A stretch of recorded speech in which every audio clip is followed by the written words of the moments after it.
नेपाल एक चीन नीतिको पक्षमा सदैव उभिने राष्ट्रपति विद्यादेवी भण्डारीको भनाई। वैशाखसम्म सबै नागरिकलाई कोरोना खोप उपलब्ध गराउने प्रधानमन्त्री शेरबहादुर देउवाको दावी। राष्ट्रिय सुरक्षाका साझा चुनौती पहिचान गर्न सेनालाई प्रधानमन्त्रीको निर्देशन। लोकतन्त्र र समाजवादलाई बलियो बनाउन कांग्रेस प्रतिबद्ध रहेको प्रधानमन्त्री देउवाको भनाई। महाधिवेशनको कार्यतालिका हेरफेर गर्नु आपत्तिजनक भएको कांग्रेस नेता गगन कुमार थापाको धारणा। यिनीहरूको छातीभित्र मुटु होइन दर्शन ढुङ्गा रहेछ भन्दै सत्तारूढ नेताहरूबारे नेकपा एमालेका अध्यक्ष केपी शर्मा ओलीको टिप्पणी। माधव झलनाथको पार्टी बनाउन हाम्रो कम मेहनत परेको छैन भन्दै प्रचण्डको भनाई। केपी ओली हिन्दू अतिवाद रहेको प्रचण्डले लगाए आरोप। एमसीसीका कारण गठबन्धन नटुट्ने प्रचण्डको दावी। देउवाको गृह जिल्ला डडेलधुरामा पुनः ओडा अधिवेशनको माग गर्दै रिले अनसन। नेपालमा गएको 24 घण्टामा थप 1239 जनामा कोरोना भाइरसको संक्रमण पुष्टि। 13 जनाको मृत्यु। असोजको 11 गतेदेखि बसको दशैंको अग्रिम टिकट बुकिङ खुल्ला हुने। जंगी अड्डामा कमान्ड सेनापतिहरूको समन्वयात्मक बैठक सुरु। काठमाडौँमा दशैंको सुरक्षा। नाकामा कुकुर परिचालन गरिने। खसी बजारमा विशेष टोली खटाइने। चाडपर्वमा अप्रिय गतिविधि हुन नदिने एसएसपी अशोक सिंहको भनाई। वैदेशिक रोजगारीमा जानेको संख्या बढ्यो तर रेमिटेन्स घट्यो। इङनामलाई मदन पुरस्कार। थापालाई जगदम्बाश्री। नेप्से परिसूचक झिनो अङ्कले बढ्दा सुधारियो शेयर कारोबार। अफगानिस्तानमाथि लगाइएको आर्थिक प्रतिबन्ध हट्नुपर्ने चीनको धारणा। फ्रान्ससँगको सम्बन्ध सुधारका लागि धैर्यको आवश्यकता रहेको अस्ट्रेलियाको भनाई। एपीएल खेल्न काठमाडौँ आइपुगे पाकिस्तानी क्रिकेटर साहिद अफ्रिदी र नेपाली क्रिकेट टिमका कप्तान ज्ञानेन्द्र मल्लले एभरेस्ट प्रिमियर लिग एपीएल नखेल्ने। दर्शक महानुभाव नमस्कार। समाचारपाटी.com को न्यूज बुलेटिनमा यहाँलाई हार्दिक स्वागत छ। म प्रहलाद चन्द्र घिमिरे। सदाको झैं आज पनि हामी उपस्थित भइसकेका छौं आजका महत्त्वपूर्ण समाचार लिएर। हामीलाई अन्तिमसम्म हेर्नुहोला अनि हाम्रो मेहनतका लागि यो भिडियोमा एउटा लाइक अवश्य गर्नुहोला। दर्शक महानुभाव पल पलको न्यूज अपडेटका लागि हाम्रो च्यानललाई सब्स्क्राइब गर्नुहोस् अनि नजिकै आउने बेल आइकनलाई क्लिक गर्नुहोला। कहाँबाट हेर्दै हुनुहुन्छ अनि कस्तो लाग्दैछ आफ्ना कुराहरू तलको कमेन्ट बक्समा कमेन्ट गर्नुहोला। दर्शक महानुभाव दैनिक रूपमा हेर्नुहुन्छ भने रेगुलर भनेर लेख्नुहोला। आज पहिलोचोटि हेर्दै हुनुहुन्छ भने फर्स्ट टाइम भनेर लेख्नुहोला। देशभित्रबाट हेरिरहनु भएको छ भने आफू रहेको गाउँ ठाउँ सहर जिल्लाको नाम लेख्नुहोला। विदेशबाट हेरिरहनु भएको छ भने कुन देशबाट हामीलाई हेरिरहनु भएको छ त्यो कुरा तलको कमेन्ट बक्समा कमेन्ट गर्नुहोला। आउनुहोस् दर्शक महानुभाव आजका महत्त्वपूर्ण समाचार सुरु गरौं। नेपाल एक चीन नीतिको पक्षमा सदैव उभिन्छ भन्दै राष्ट्रपति भण्डारीले दिएको अभिव्यक्तिको प्रसंगबाट। राष्ट्रपति विद्यादेवी भण्डारीले नेपाल एक चीन नीतिको पक्षमा सदैव उभिने बताउनु भएको छ। राष्ट्रपति भवन शीतल निवासमा सी चिनफिङ चीनको शासन व्यवस्था खण्ड 2 को नेपाली संस्करण पुस्तकको लोकार्पण गर्दै नेपाल एक चीन नीतिमा सदैव उभिएको बताउनु भएको हो। कार्यक्रममा राष्ट्रपति भण्डारीले मित्र राष्ट्र चीनका जायज चासो र सरोकारहरूप्रति नेपाल सधैं संवेदनशील रहेको स्पष्ट पार्नु भएको छ। कार्यक्रममा राष्ट्रपति पूर्वाधारका रूपमा रहेको शिक्षा क्षेत्रको विकासमा चीन सरकारले प्रदान गर्दै आएको सहयोगका लागि आभार प्रकट गर्दै यस क्षेत्रमा हाम्रो साझेदारीलाई थप सघन तुल्याउनु पर्ने उहाँले सुझाव दिनुभयो। राष्ट्रपति भण्डारीले विश्वव्यापी महामारीका रूपमा देखिएको कोभिड-19 विरुद्धको खोपलाई विश्व समुदायको सार्वजनिक सेवामा उपलब्ध गराउने र आर्थिक रूपमा सर्वसुलभ बनाई सबैको पहुँच सुनिश्चित गर्ने राष्ट्रपति श्रीको मानवतावादी प्रतिबद्धताबाट नेपाल लगायत विश्वका धेरै देशहरू लाभान्वित भएको भन्दै चिनिया नेतृत्वको उच्च प्रशंसा गर्नुभयो। कार्यक्रममा नेपालका लागि चिनिया राजदूत हौ याङछीले नेपाल र चीन बीच परापूर्व कालदेखि नै मैत्रीपूर्ण घनिष्ठ सम्बन्ध रही आएको बताउनुभयो। उहाँले भूगोल र प्रकृतिले हामीलाई एक अर्कासँग निकट बनाएको उल्लेख गर्दै हाम्रा दुई देशलाई महान बौद्ध सभ्यताको साझा विरासतले आपसमा जोडेको बताउनुभयो। राजदूत याङछीले दुवै देशले पारस्परिक मित्रता र विकसित भएको साझेदारी महत्त्वपूर्ण रहेको पनि बताउनु भएको छ। प्रधानमन्त्री शेरबहादुर देउवाले वैशाखसम्म सबै नागरिकलाई कोरोना विरुद्धको खोप लगाइसक्ने सरकारको योजना रहेको बताउनु भएको छ। बिहिबार हेम सुनिल जोखिमपूर्ण टेलिभिजन पत्रकारिता पुरस्कार वितरण समारोहमा बोल्दै उहाँले महामारी प्राकृतिक कुरा भएको यसको नियन्त्रणका लागि सरकारले आफ्नो तर्फबाट काम गरिरहेको बताउनु भयो। कोरोना भाइरसको खतरनाक रूप नेपालमा आइसके पनि कतिपय मानिसलाई यसबारे जानकारी समेत नभएकोमा उहाँले चिन्ता व्यक्त गर्नुभयो। अर्को फरक प्रसंगमा देउवाले नेपालको पत्रकार पत्रकारिता जगतलाई सुरक्षित गर्दै थप विकसित र व्यावसायिक बनाउन सरकारले आवश्यक सहयोग गर्ने बताउनुभयो। उहाँले नेपालमा प्रेस स्वतन्त्रता रहेको भन्दै सम्पूर्ण सञ्चार माध्यम खोजमूलक र सत्य तथ्यमा आधारित भएर स्वतन्त्र रहन पर्ने सरकारको चाहना रहेको उहाँको धारणा छ। 2063 साल असोजको 7 गते ताप्लेजुङको घुन्सामा कञ्चनजङ्घा संरक्षण क्षेत्र आयोजनाको व्यवस्थापन स्थानीय समुदायलाई हस्तान्तरण गरी फर्कने क्रममा तत्कालीन वन तथा भू संरक्षण मन्त्री गोपाल राई सहित 24 जनाको बाक्लो हुस्सुका कारण हेलिकप्टर दुर्घटनामा निधन भएको थियो, जसमा नेपाल टेलिभिजनका पत्रकार द्वय हेम र सुनिलको निधन भएको थियो। त्यस यता हरेक वर्ष असोजको 7 गतेका दिन नेपाल टेलिभिजनले हेम सुनिल जोखिमपूर्ण टेलिभिजन पत्रकारिता पुरस्कार वितरण गर्दै आएको छ। यस वर्षको हेम सुनिल जोखिमपूर्ण टेलिभिजन पत्रकारिता पुरस्कार नेपाल टेलिभिजनका कपिल वस्तु जिल्ला संवाददाता वासुदेव वर्माले प्राप्त गर्नु भएको छ। प्रधानमन्त्री शेरबहादुर देउवाले राष्ट्रिय सुरक्षाका साझा चुनौती पहिचान गर्दै तिनको डटेर सामना गर्न राष्ट्रिय सेनालाई स्रोत र साधनको अभाव हुन नदिने प्रतिबद्धता व्यक्त गर्नुभएको छ। रक्षा मन्त्रालयको समेत कार्यभार सम्हाल्नु भएका प्रधानमन्त्रीले जंगी अड्डामा बिहिबार आयोजना गरिएको 2 दिने प्रथम कमाण्ड सेनापति समन्वयात्मक बैठकको शुभारम्भ गर्दै राष्ट्रिय सुरक्षाको महत्वपूर्ण अंगको रूपमा रहेको नेपाली सेनालाई परिवेश र परिस्थितिको वस्तुपरक विश्लेषणका साथ रणनीतिक कार्ययोजना बनाएर काम गर्न निर्देशन दिनु भएको छ। नेपाली सेनाद्वारा भइरहेका विकास निर्माणका कार्य लगायत सेनाले सञ्चालनका निम्ति तर्जुमा गरेका योजना गरेका दीर्घकालीन महत्वका परियोजनालाई स्रोतको सुनिश्चितता गर्न नेपाल सरकारबाट हर सम्भव प्रयास हुने उहाँले बताउनुभयो। समन्वयात्मक बैठक र आपसी छलफलबाट प्राप्त हुने निष्कर्षले नेपाली सेनालाई नीति तथा योजना निर्माणमा ठोस योगदान पुग्ने यथार्थ सुनाउँदै उहाँले बैठक सामूहिक भएको बताउनु भएको छ। प्रधानमन्त्रीले कोभिड-19 को महामारी तथा विपद व्यवस्थापनमा अग्रपंक्तिमा रहेर नेपाली सेनाले गरेको कामको मुक्त कण्ठले प्रशंसा गर्दै राष्ट्रिय सेनाको छविला अझ उजुलाउन सकल दर्जाले इमानदारीका साथ आफ्नो कर्तव्य निर्वाह गर्ने विश्वास पनि व्यक्त गर्नुभएको छ। यसैबीच प्रधानमन्त्री एवं नेपाली कांग्रेसका सभापति शेरबहादुर देउवाले लोकतन्त्र र समाजवादलाई बलियो बनाउन कांग्रेस सधैँ प्रतिबद्ध रहेको बताउनु भएको छ। पर्वतको कुस्मा बजार स्थित बीपी स्मृति भवनको बिहिबार भर्चुअल माध्यमबाट उद्घाटन गर्दै उहाँले पार्टीको महाधिवेशनले आन्तरिक लोकतन्त्र र समाजवादलाई बलियो बनाउने बताउनुभयो। सभापति देउवाले पछिल्लो समय मुलुकभर पार्टी कार्यालय भवन निर्माण हुने क्रममा वृद्धि भएको भन्दै यसले पार्टीको संस्थागत विकासमा ठूलो सहयोग पुग्ने विश्वास व्यक्त गर्नुभयो। कार्यक्रममा सम्बोधन गर्दै कांग्रेसका वरिष्ठ नेता रामचन्द्र पौडेलले कम्युनिस्ट शक्ति विभाजन गरेर कांग्रेस ठूलो हुने नसोच्न कार्यकर्तालाई आग्रह गर्नुभयो। हामी आफ्नै शक्तिले देशको ठूलो पार्टी हुने हो, कम्युनिस्ट फुटेका कारण ठूलो पार्टी हुने होइन उहाँले भन्नुभयो। नेता पौडेलले कांग्रेसमा आन्तरिक लोकतन्त्रलाई सबल बनाउनु पर्नेमा जोड़ दिनुभयो। कांग्रेसको आसन्न महाधिवेशनले सफल र सक्षम नेतृत्व चयन गर्नुपर्ने पनि उहाँले बताउनुभयो। 2066 कार्तिक 11 गते शिलान्यास गरिएको बीपी स्मृति भवन झण्डै 12 वर्षमा सम्पन्न भएको छ। कुल 1,47 लाख रुपैयाँको लागतमा सो भवन निर्माण भएको जनाइएको छ। नेपाली कांग्रेसका नेता गगन थापाले पार्टीको 14औं महाधिवेशन कार्यतालिका हेरफेर गरेकोमा सन्तुष्टि जनाउनु भएको छ। संघीय संसद भवन नयाँ बानेश्वरमा पत्रकारहरूसँग कुराकानी गर्दै उहाँले पार्टीभित्र जवाफदेहिता देखिन छाडेको टिप्पणी गर्नुभयो। केन्द्रीय समितिले निर्णय गरेको महाधिवेशन कार्यतालिका कुनै छलफल बिना हेरफेर गरेकोमा उहाँले असन्तुष्टि जनाउनु भएको छ। कांग्रेसको 14औं महाधिवेशन अन्तर्गत प्रदेश सभा र प्रतिनिधि सभा निर्वाचन क्षेत्र र जिल्ला अधिवेशन दशैं अघि नै गर्ने कार्यतालिका भए पनि बुधबार बसेको पदाधिकारी बैठकले दशैं पछि गर्ने सहमति गरेको थियो। पार्टीको शीर्ष नेताहरूको गतिविधिका कारण आफू मक्सिरमा महाधिवेशन हुनेमा ढुक्क हुन नसकेको पनि थापाले बताउनु भएको छ। केन्द्रीय समितिले तोकेको महाधिवेशनको कार्यतालिका हेरफेर गर्दा केन्द्रीय सदस्यलाई पनि जानकारी नदिइएको उहाँले बताउनु भएको छ। नेकपा एमालेका अध्यक्ष केपी शर्मा ओलीले सरकारमा बस्नेहरूको छातीभित्र मुटु होइन ढुङ्गा रहेको छ भनेर टिप्पणी गर्नुभएको छ। एमाले विशेष कमिटिले बिहिबार काठमाडौँमा गरेको कार्यक्रममा ओलीले माधव कुमार नेपाल नेतृत्वका लागि पार्टी र सरकारको चलको आलोचना गर्नुभयो। पार्टी सम्बद्ध कर्मचारी संगठनको कार्यालयमा ताला लगाएकोमा विरोध गर्नुभएका उहाँले सरकारमाथि प्रहरीलाई कानून उल्लङ्घन गर्ने संयन्त्रका रूपमा प्रयोग गरेको बताउनुभयो। उहाँले भन्नुभयो, प्रहरीलाई कस्तो अप्ठ्यारो परेको छ हेर्नुहोस् त, अराएपछि नजाउँ पनि भएन, यो गर त्यहाँ गएर ताला लगा भनेको छ, होइन भने दुर्गममा सरुवा गरिदिन्छ उहाँको भनाइ छ। आफूतिर नलाग्ने शिक्षकलाई दुर्गममा सरुवा गर्न थालेको भन्दै उहाँले भन्नुभयो, यिनीहरूको त मानवीय मन पनि छैन, यिनीहरूका छातीभित्र मुटु होइन ढुङ्गा रहेछ, ढुङ्गा, त्यो पनि दर्शन ढुङ्गा भन्छन् नि, छिप्पिएको सेतो, त्यस्तो मुटु छ।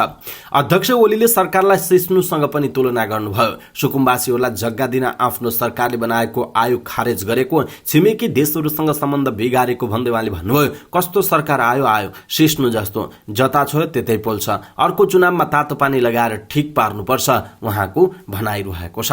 एमाले अध्यक्ष ओलीले पुष्पकमल दाहाल प्रचण्ड नेतृत्वको माओवादी केन्द्रलाई माके र माधव नेपाल नेतृत्वको नेकपा एकीकृत समाजवादीलाई माने पार्टी भन्दै टिप्पणी पनि गर्नुभयो। दुवै पार्टीले राष्ट्रिय स्वाभिमान र राष्ट्रिय एकतामा फाटो ल्याउने काम गरेको भन्दै उहाँले भन्नुभयो, कम्युनिस्ट आन्दोलनमा देखा परेको दक्षिण पन्थता विरुद्ध जुझ्ने अरे कांग्रेसका पछि हिँड्नु छ दक्षिण पन्थको विरोध, उहाँको भनाइ छ।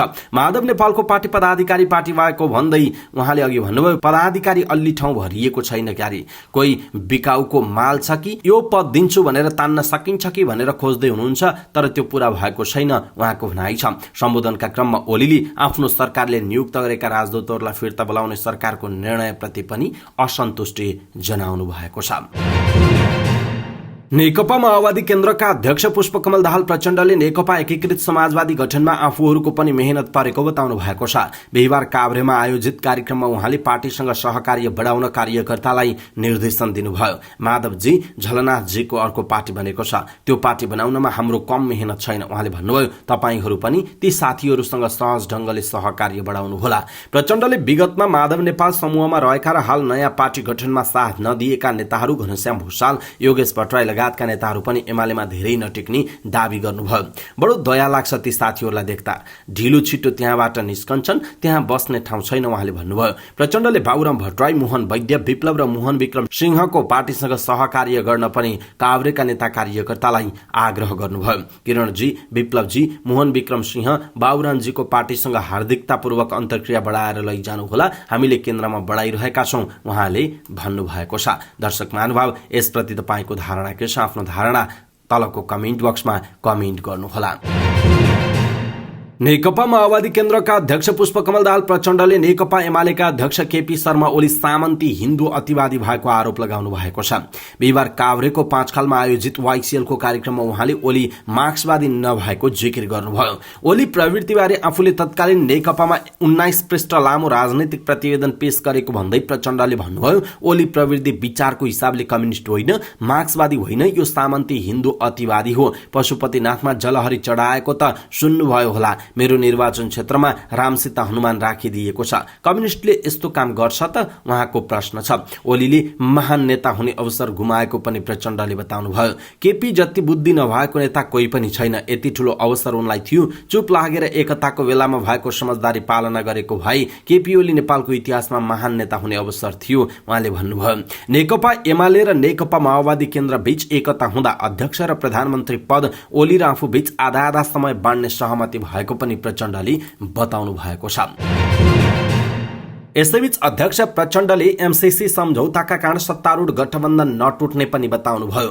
बिहिबार काभ्रेमा आयोजित कार्यक्रममा उहाँले सत्तारूढ गठबन्धनका लागि एमसीसी सम्झौताभन्दा गठबन्धन मुख्य भएको बताउनुभयो। गठबन्धनमा के सहमति छ भने एमसीसी हाम्रा लागि मुख्य होइन, गठबन्धन मुख्य हो, यसमा हामी सहमत भएर हिँडेका छौं, ढुक्क हुनुहोला उहाँले कार्यकर्तामाझ भन्नुभएको छ।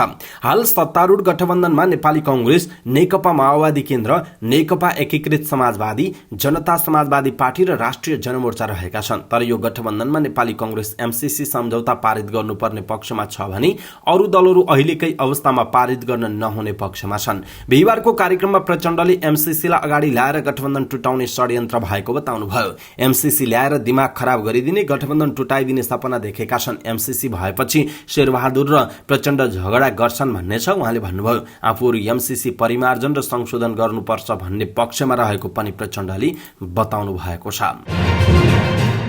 नेपाली कांग्रेसका पार्टी सभापति शेरबहादुर देउवाको गृह जिल्ला डडेलधुरामा पुनः वडा अधिवेशन गर्नुपर्ने माग गर्दै पार्टी कार्यालयमा रिलियन्सन शुरू भएको छ। प्रधानमन्त्री समेत रहनुभएका पार्टी सभापति देउवाले मनोमानी रूपमा अवैधानिक रूपमा क्रियाशील सदस्यता वितरण गरेर जिल्ला कमिटिलाई बाइपास गरेर वडा अधिवेशन गरेकाले बिहिबारदेखि रिलियन्सन थालिएको हो। नेपाली कांग्रेस डडेलधुराका कार्यालय सचिव राम विष्टले बिहिबारदेखि अनिश्चितकालका लागि पार्टी कार्यालयमै रिलियन्सन थालिएको जानकारी दिनुभयो। क्रियाशील सदस्यता विवादकै कारण जिल्ला सभापति कर्णबहादुर मल्लले वडा अधिवेशन स्थगित गरेका बेला सुरक्षाकर्मी परिचालन गर्दै देउवा पक्षले गत भदौ 25 मा वडा अधिवेशन गरेको थियो। देउवाले हस्तक्षेप गरेर अवैधानिक रूपमा गरेको अधिवेशन स्थगित गरी नयाँ मिति तोक्नुपर्ने माग जिल्ला सभापति मल्ल पक्षको रहेको छ। गएको 24 घण्टामा नेपालमा 1239 जनामा कोरोना भाइरसको संक्रमण पुष्टि भएको छ। स्वास्थ्य तथा जनसंख्या मन्त्रालयका अनुसार 11629 पीसीआर परीक्षणमा 941 र 3614 एन्टिजेन परीक्षणमा 298 जना गरी 1239 जनामा संक्रमण पुष्टि भएको हो। गएको 24 घण्टामा 1324 जनामा संक्रमण मुक्त भएका छन् भने 13 जनाको मृत्यु भएको छ।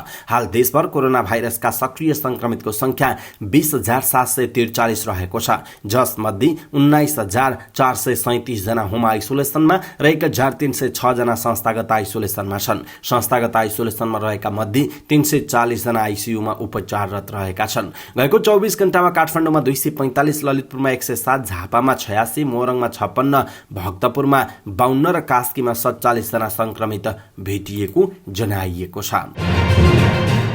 दशैंमा काठमाडौँ उपत्यकाबाट बाहिरिनेहरूका लागि असोजको 11 गतेदेखि लामो दूरीमा चल्ने सवारी साधनको अग्रिम टिकट बुकिङ खुल्ने भएको छ।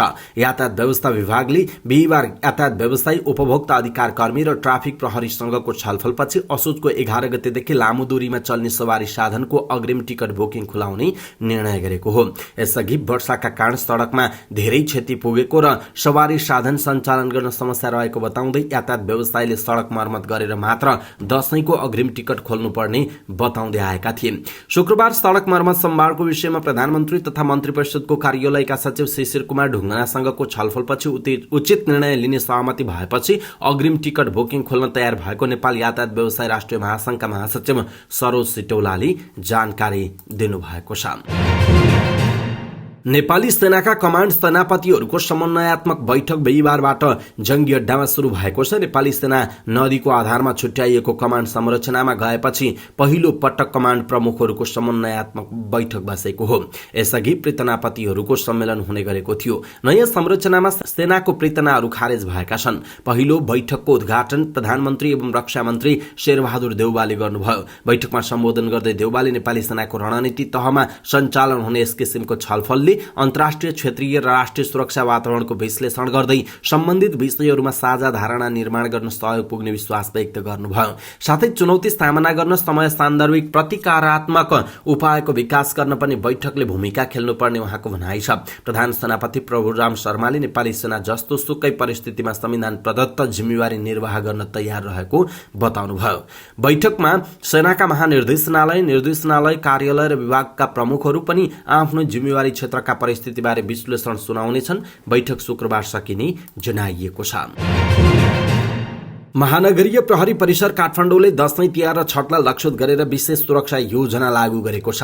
काठमाडौँ प्रहरी प्रमुख अशोक सिंहका अनुसार चाडपर्वको समयमा देखा पर्न सक्ने सुरक्षा चुनौतीलाई लक्षित गरेर विशेष सुरक्षा योजना लागू गरिएको हो। उहाँका अनुसार काठमाडौँको सुरक्षा योजना मूलतः 4 कुरालाई ध्यानमा राखेर बनाइएको छ।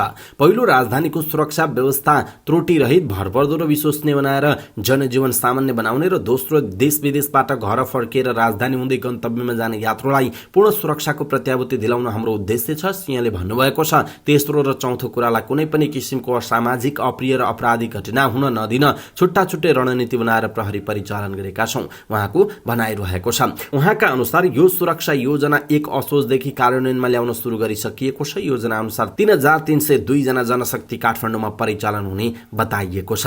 यसैबीच प्रहरीका अनुसार दशैंको समयमा चोरी, जुवा, तास, गुण्डागर्दी, पाकेटमार जस्ता गतिविधि हुन सक्ने भएको कारण यसलाई लक्षित गरेर मानिसहरूको भिडभाड हुने स्थानमा विशेष टोली खटाइएको छ। प्रहरले खसी, कुखुरा, केन बेचुने बजारमा सुरक्षार्थ 5 टोली परिचालन गरेको छ। काठमाडौँका मन्दिरहरूमा नियमित सुरक्षा बाहेक 12वटा टोली परिचालन भएको जनाइएको छ। यस्तै काठमाडौँबाट बाहिर जाने यात्रुलाई सहजताका लागि काठमाडौँका विभिन्न 9 स्थानमा सहायता कक्ष समेत राखिएको बताइएको छ। सिंहका अनुसार राजधानी प्रवेश गर्ने नाकामा तालिम प्राप्त कुकुर सहितको टोली समेत परिचालन गरिएको जनाइएको छ। कोरोनाका महामारीका बेला पनि नघटेको रेमिटेन्स चालु आर्थिक वर्षको पहिलो महिनामा नै घटेको छ। नेपाल राष्ट्र बैंकका अनुसार चालु आर्थिक वर्षको पहिलो महिना अर्थात् साउनमा 75 अर्ब 96 करोड रुपैयाँ भित्रिएको छ। यो अघिल्लो आर्थिक वर्षको पहिलो महिनाको तुलनामा 18.1% थोरै हो। अघिल्लो वर्ष वैदेशिक रोजगारीमा जानेको संख्या लगभग ठप्प थियो। त्यस्तो अवस्थामा पनि रेमिटेन्स आउने क्रम बढेको थियो। अघिल्लो वर्षको सोही अवधिमा विप्रेषण आप्रवाह 23% बढेको थियो। अमेरिकी डलरमा भित्रिने रेमिटेन्समा पनि 17.5% कमी आई 63 करोड 82 लाखमा झरेको छ। अघिल्लो वर्ष यस्तो आप्रवाह 14.5% बढेको थियो। वैदेशिक रोजगारीमा जाने नेपालीको संख्या उल्लेखनीय रूपमा बढ्दा पनि रेमिटेन्समा गिरावट आएको नेपाल राष्ट्र बैंकले जनाएको छ। यस वर्षको मदन पुरस्कार भगिराज इङनामको लिम्बुवानको ऐतिहासिक दस्तावेज संग्रहलाई प्रदान गरिएको छ। मदन पुरस्कार गुठीको बिहिबार बसेको बैठकले सो कृतिलाई मदन पुरस्कार दिने निर्णय गरेको अध्यक्ष कुन्द दीक्षितले जानकारी दिनुभएको छ। त्यस्तै जगदम्बाश्री पुरस्कार नृत्य शास्त्री भैरव बहादुर थापालाई प्रदान गरिएको छ। दुवै पुरस्कारको राशि जनही 4 लाख रुपैयाँ रहेको छ। मदन पुरस्कार गुठीले नेपाली इतिहासका प्राथमिक सामग्रीहरूको संकलन र पहुँचलाई विस्तार गरेकाले लिम्बुवानको ऐतिहासिक दस्तावेजलाई मदन पुरस्कार प्रदान गरेको जनाएको छ। मदन पुरस्कार गुठीमा 2077 सालमा प्राप्त 222 पुस्तक मध्येबाट गुठीले 9वटाको मदन पुरस्कार श्रेष्ठ सूची सार्वजनिक गरेको थियो। गिरी श्रेष्ठ मगरको एकलव्यको देव्रे हात, कृष्ण अविरलको किरिया, कुमार नगरकोटीको कल्प ग्रन्थ, भैरव बहादुर थापाको नृत्याक्षर विज्ञान, प्रभा बरालको फिलिङ्गु, लेखनाथ छेत्रीको फुलाङ्गी, केशव दाहालको मोक्षभूमि, जेसन कुमारको रमिते र इङनामको लिम्बुवानको ऐतिहासिक दस्तावेज संग्रह रहेको जनाइएको छ। साताको अन्तिम कारोबारको दिन शेयर बजारमा झिनो अङ्कले बढेको छ। दिनभरको तीव्र उतार चढावपछि कारोबार बन्द हुँदा बजार सकारात्मक देखिएको हो। शेयर कारोबार मापक नेप्से परिसूचक 2.70 अङ्कले बढेर 2819.65 अङ्कमा पुगेको छ। क वर्गका कम्पनीहरूको कारोबार मापन गर्ने सेन्सिटिभ इन्डेक्स पनि 1.93 अङ्कले बढेको छ। यस अघि बुधबार नेप्से परिसूचक 100 अङ्कभन्दा बढीले सुधारिएको थियो। नेप्से परिसूचकसँगै कारोबार रकममा समेत सुधारिएको छ। बुधबार 6.5 अर्ब पनि नपुगेको शेयर कारोबार रकम बिहिबार भने 7 अर्ब 72 करोड 63 लाख रुपैयाँ पुगेको छ। बिहिबार धेरै जसो बैंक र फाइनान्स कम्पनीका शेयर मूल्य बढेको छ। समूहगत सब इन्डेक्सहरूमा पनि बैंक 2% भन्दा धेरै बढेको छ भने फाइनान्स पनि झिनो अङ्कले सुधारिएको छ। बाँकी सबै सब इन्डेक्सहरू घटेका छन्। चिनिया विदेश मन्त्री वाङ यीले अफगानिस्तानमाथि लगाइएको एकतर्फी प्रतिबन्ध हटाउनु पर्ने बताएका छन्। बुधबार अफगानिस्तानको मुद्दाबारे चर्चाका लागि आयोजना गरिएको G20 को भर्चुअल सम्मेलनको क्रममा यीले यस्तो बताएका हुन्। चीनको विदेश मन्त्रालयले पनि एक विज्ञप्ति जारी गर्दै अफगानिस्तानमाथि लगाइएको प्रतिबन्ध हटाइनु पर्ने बताएको छ। विज्ञप्तिमा अफगानिस्तानको वैदेशिक मुद्रा सञ्चित, त्यहाँको राष्ट्रिय सम्पत्ति रहेको र त्यसमा अफगानिस्तानका आम नागरिकको अधिकार हुनुपर्ने उल्लेख गरिएको छ। यसको प्रयोग अफगानिस्तानमा राजनैतिक दबाव सृजना गर्नका लागि नभई त्यहाँका मानिसहरूका लागि हुनुपर्ने चीनको भनाइ छ। अगस्त 15 मा तालिबानले अफगानिस्तानलाई आफ्नो कब्जामा लिएसँगै अमेरिका र अन्य केही मुलुकले अफगानिस्तानको अकाउन्ट्स फ्रिज गरेको जनाइएको छ। अस्ट्रेलियाका प्रधानमन्त्री स्कट मोरिसनले आफूले फ्रान्सका राष्ट्रपति इम्यानुअल म्याक्रोसँग वार्ताको प्रयास गरिरहेको बताएका छन्। यद्यपि अहिलेसम्म यसमा सफल नभएको उनले बताएका छन्। अन्तर्राष्ट्रिय सञ्चार माध्यमहरूका अनुसार बुधबार अमेरिकाको वाशिङटनमा बोल्दै मोरिसनले फ्रान्ससँगको सम्बन्ध पुनः सुमधुर बनाउन धैर्यताका साथ काम गर्ने बताएका हुन्। अस्ट्रेलिया र अमेरिकाबाट आफ्ना राजदूत फिर्ता बोलाउँदै फ्रान्सले तीन मुलुकबीच भएको रक्षा सम्झौताको विषयमा कुनै जानकारी नभएको बताएको थियो। फ्रान्सले तीन मुलुकको रक्षा सम्झौताले यस अघिको आफ्नो सम्झौतामा कुनै असर नपार्ने आफ्नो बुझाइरहेको बताएको थियो। यसैबीच फ्रान्सका राष्ट्रपति म्याक्रोन र अमेरिकी समकक्षी जो बाइडेन बीच बुधबार करिब आधा घण्टा फोन वार्ता भएको थियो। यो सँगै दुई मुलुकको सम्बन्ध पुनः सामान्य अवस्थामा फर्कने संकेत देखिएको छ। यो वार्तासँगै फ्रान्सका राजदूत आगामी साता वाशिङटन फर्किने जनाइएको छ। पाकिस्तानी क्रिकेटर शाहिद अफरिदी चौथो संस्करणको Everest premier league APL cricket खेल्न नेपाल आइपुगेका छन्। शनिबारबाट कृतिपुर स्थित टियो मैदानमा हुने एपीएलका लागि पाकिस्तानका अलराउन्डर क्रिकेटर अफरिदी बिहिबार काठमाडौँ आइपुगेका हुन्। त्रिभुवन अन्तर्राष्ट्रिय विमानस्थलमा अफरिदीलाई एपीएलका निर्देशक अमीर अख्तरले स्वागत गरेका छन्। साथै स्वागतका लागि उनी सम्मिलित टोली काठमाडौँ किङ्स 11 का पदाधिकारी पनि पुगेका थिए। अफरिदीले नेपाल र नेपालीले दिने सत्कार सम्मान निकै राम्रो भएको भन्दै यहाँ आउँदा पाकिस्तान जस्तै आफ्नै घर लागेको बताएका छन्। नेपाल राम्रो देश भएको भन्दै उनले यहाँको भ्रमण गर्न पाउँदा खुसी लागेको प्रतिक्रिया दिए। नेपाली खेल प्रेमी र क्रिकेटलाई साथ र सहयोगका लागि आफू नेपाल आएको पनि उनको भनाइ छ। अफरिदी चौथो संस्करणको एपीएल खेल्न लागेका उच्च प्रोफाइलका खेलाडी हुन्। उनले नेपाल बसाइको क्रममा काठमाडौँ किङ्स 11बाट ललितपुर पैट्रियट्स विरुद्ध र विराटनगर वारियर्स विरुद्ध खेल्नेछन्। विश्वमा चर्चा कमाइसकेका अफरिदीले विश्वका प्रायजसो फ्रेन्चाइज प्रतियोगिता खेलिसकेका छन्। 41 वर्षीय अफरिदीले पाकिस्तानबाट 27 टेस्ट, 398 एक दिवसीय, 79 2020 अन्तर्राष्ट्रिय, 10 इन्डियन प्रिमियर लिग आइपीएल र 332 2020 खेल खेलेका छन्। शनिबारबाट सुरु हुने चौथो संस्करणको एपीएल असोजको 23 गतेसम्म चल्नेछ। 6 टोलीको सहभागिता हुने प्रतियोगिताको विजेताले 50 लाख र उपविजेताले 15 लाख रुपियाँ पुरस्कार पाउने जनाइएको छ। र नेपाली क्रिकेट टिमका कप्तान ज्ञानेन्द्र मल्लले एभरेस्ट प्रिमियर लिग एपीएल नखेल्ने भएका छन्। ललितपुर पैट्रियट्सका कप्तान रहेका मल्लले व्यक्तिगत कारणबाट एपीएल खेल्न नसक्ने भनी क्लबलाई जानकारी गराएका छन्। ललितपुर पैट्रियट्सले बिहिबार एक विज्ञप्ति जारी गरी कप्तान मल्लले क्लबका सीईओ नीरज कोइरालालाई इमेल लेखी आफूले यो संस्करणको एपीएल खेल्न नसक्ने जानकारी गराएका छन्। एपीएल असोजको 9 गतेदेखि 23 गतेसम्म काठमाडौँको त्रिवी क्रिकेट मैदानमा सञ्चालन हुँदैछ। अवस्था दर्शक महानुभाव, आजका महत्वपूर्ण समाचार यति नै। हामीले प्रस्तुत गरेका समाचारहरूप्रति तपाईको धारणा के आफ्नो धारणा तलको कमेन्ट बक्समा कमेन्ट गर्नुहोला। हाम्रो मेहनतका लागि यो भिडियोमा एउटा सानो लाइक अवश्य गर्नुहोला। दर्शक महानुभाव, पलपलको न्यूज अपडेटका लागि हाम्रो च्यानललाई सब्स्क्राइब गर्नुहोस् अनि नजिकै आउने बेल आइकनलाई क्लिक गर्नुहोला। पलपलको न्यूज अपडेटका साथ फेरि हाम्रो भेट हुनेछ। तपाई समाचारपाटी.com हेर्दै गर्नुहोस्। नमस्कार।